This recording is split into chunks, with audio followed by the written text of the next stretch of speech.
Hey guys, this is Masum Ali. Welcome to Zrena English Kendra. In this video, we are going to learn when to and how to use has to and have to. इस video में guys हम has to and have to का use सीखने वाले हैं. When something is against our will, जब कोई काम या कोई चीज़ हमारी इच्छा के विरुद्ध हो, हमारी मर्जी के अगेंस्ट हो, वहाँ पर गाइज हम has to and have to का प्रयोग करते हैं.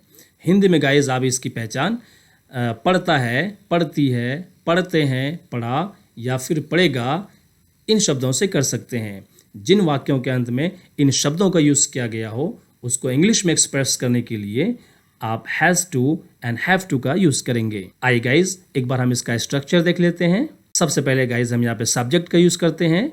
उसके बाद हम हैज़ टू या हैव टू में से किसी एक का यूज़ करते हैं एज पर द सब्जेक्ट.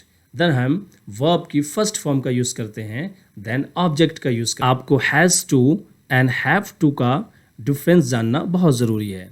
सबसे पहले हम ये जानते हैं कि कब हमें हैज़ टू एंड कब हमें हैव टू का यूज़ करना है. जब हमारा सब्जेक्ट ही, शी, इट या फिर कोई सिंगुलर नेम हो या कोई सिंगुलर सब्जेक्ट्स हो, वहाँ पर हम हैज़ टू का यूज़ करेंगे. एंड जब हमारा subject I, you, we, they and plural subject हो, वहाँ पर हम हैव टू का यूज़ करेंगे.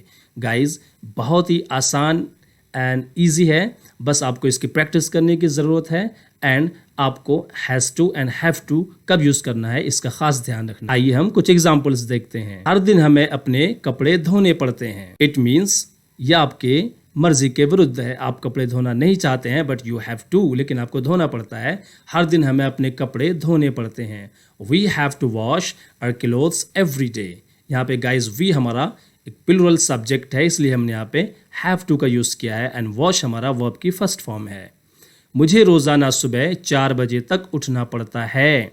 You have to get up before 4 o'clock. It means you don't want to get up. आप उठना नहीं चाहते हैं लेकिन फिर भी आपको उठना पड़ता है. It means this is against your will.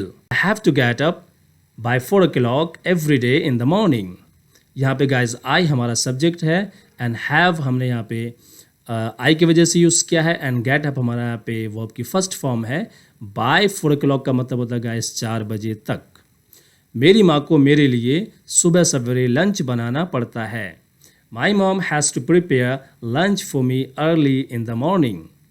यहाँ पे गाइस माई मॉम एक सिंगुलर सब्जेक्ट है, इसलिए हमने यहाँ पे हैज़ टू का यूज़ किया है. एंड प्रिपेयर हमारा वर्ब की फर्स्ट फॉर्म है. नाज़िया को रोज़ रात को 12 बजे तक पढ़ाई करनी पड़ती है. उसे पढ़ाई करनी पड़ती है means she doesn't want to study yet she has to. वो पढ़ना नहीं चाहती है लेकिन फिर भी उसको पढ़ना पड़ता है. Nazia has to study till 12 o'clock every night.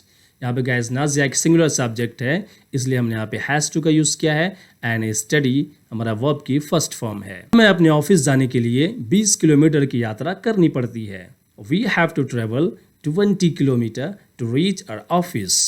यहाँ पे गाइस हमने वी का यूज़ किया है जो कि एक प्लूरल सब्जेक्ट है, इसलिए हमने यहाँ पे हैव टू का यूज़ किया है. एंड ट्रेवल हमारा वर्ब की फर्स्ट फॉर्म है. गाइस आज के इस वीडियो में इतना ही. Thanks for watching.